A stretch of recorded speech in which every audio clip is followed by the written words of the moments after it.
Alam mo, minsan naisip ko rin na medyo weird ang fishing eh. Tatayo ka lang dyan ng ilang oras, paulit-ulit na naghahagis ng sobrang liit na lure sa napakalaking dagat, tapos umaasang may isdang mapapansin yun.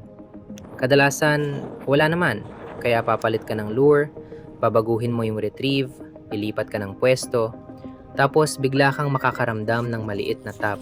At ayun, parang nag-iba na agad lahat. Siguro yun yung dahilan kung bakit gusto ko to.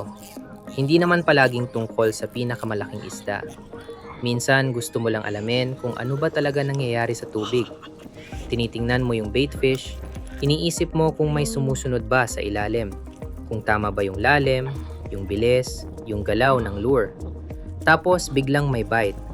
Ayun, gising ka ulit. Ganon siguro ang fishing. Maraming hintayan, konting hula, tapos sapat lang na action para gusto mong bumalik ulit sa susunod.